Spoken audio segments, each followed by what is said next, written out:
நீங்க பார்த்துட்டு இருக்கிறது தாய்லாந்துல இருக்கிற பட்டாயா பீச். என்னது பட்டாயா பீச்சா? நீங்களுமா அப்படி நீங்க கேட்கறது எனக்கு நல்லா புரியுது. நான் போன காரணமே வேற. நான் தாய்லாந்துக்கு 15 முறை சென்றிருக்கேன். 250 நாட்களுக்கு மேல தங்கி இருந்திருக்கேன். அந்த அனுபவத்துல சொல்றேன்.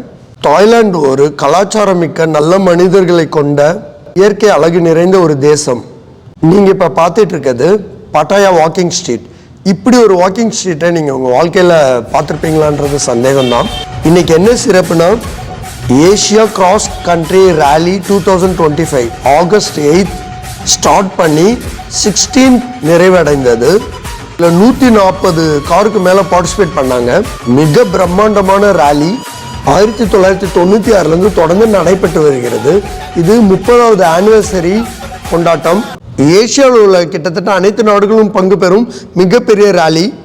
இந்த ரேலியில் இந்தியாவை ரெப்ரசன்ட் பண்ணுற விதமாக இந்தியன்ஸும் கலந்துக்கிட்டாங்க. இதில் சஞ்சய் தக்காலே மற்றும் லாக்பா செரின் போன்ற இந்திய பந்தய வீரர்கள் இதில் கலந்து கொண்டனர். இது ஏசியாவிலே மிக கடினமான மோட்டார் ஸ்போர்ட்ஸ் பந்தயமாக கருதப்படுகிறது. வழி நெடுக பல சவால்கள் நிறைந்த காடுகள் மற்றும் சதுப்பு நிலங்கள், நதி மற்றும் மலைப்பாதைகள் கடந்து ஆரம்பத்தில் 3247.72 கிலோமீட்டர் ஆகவும் பின்னர் 2316.32 கிலோமீட்டர் ஆகவும் குறைக்கப்பட்டது.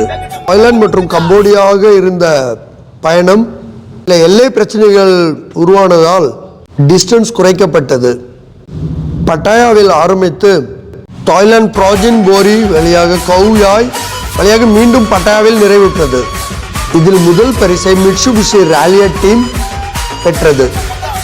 இது போன்ற வீடியோக்களுக்கு சப்ஸ்கிரைப் பண்ணுங்க. நன்றி.